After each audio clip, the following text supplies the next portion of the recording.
அரசு ஊழியர்கள் bike, car, கணினி உட்பட சில பொருட்கள் வாங்குவதற்கு தமிழக அரசால் கடன் மற்றும் முன்பணம் தரப்பட்டு வருகிறது. ஆனால் இதற்கு விண்ணப்பித்த பணியாளர்களுக்கு பணம் கிடைப்பதில் கால தாமதம் ஏற்படுவதாக புகார்கள் நிலவுகின்றன.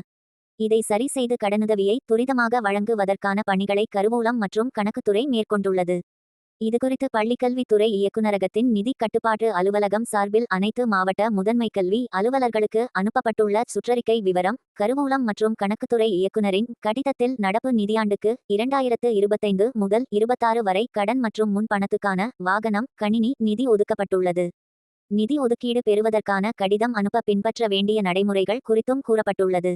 இதையடுத்து ஏற்கெனவே அனுப்பி நிலுவையில் உள்ள கடன் மற்றும் முன்பணம் தொடர்பான விண்ணப்பங்களுக்கும் இனி அனுப்பவுள்ள விண்ணப்பங்களுக்கும் தற்போது புதிதாக வழங்கப்பட்டுள்ள படிவத்தை பூர்த்தி செய்வது கட்டாயமாகும். அதேபோல் அதில் கூறியுள்ள அறிவுறுத்தல்களை முழுமையாக பின்பற்றுமாறு அனைத்து முதன்மை, மாவட்ட கல்வி அலுவலர்களுக்கு தெரிவித்துக் கொள்ளப்படுகிறது. அப்போதுதான் விண்ணப்பங்கள் ஏற்கப்படும். இவ்வாறு அதில் கூறப்பட்டுள்ளது.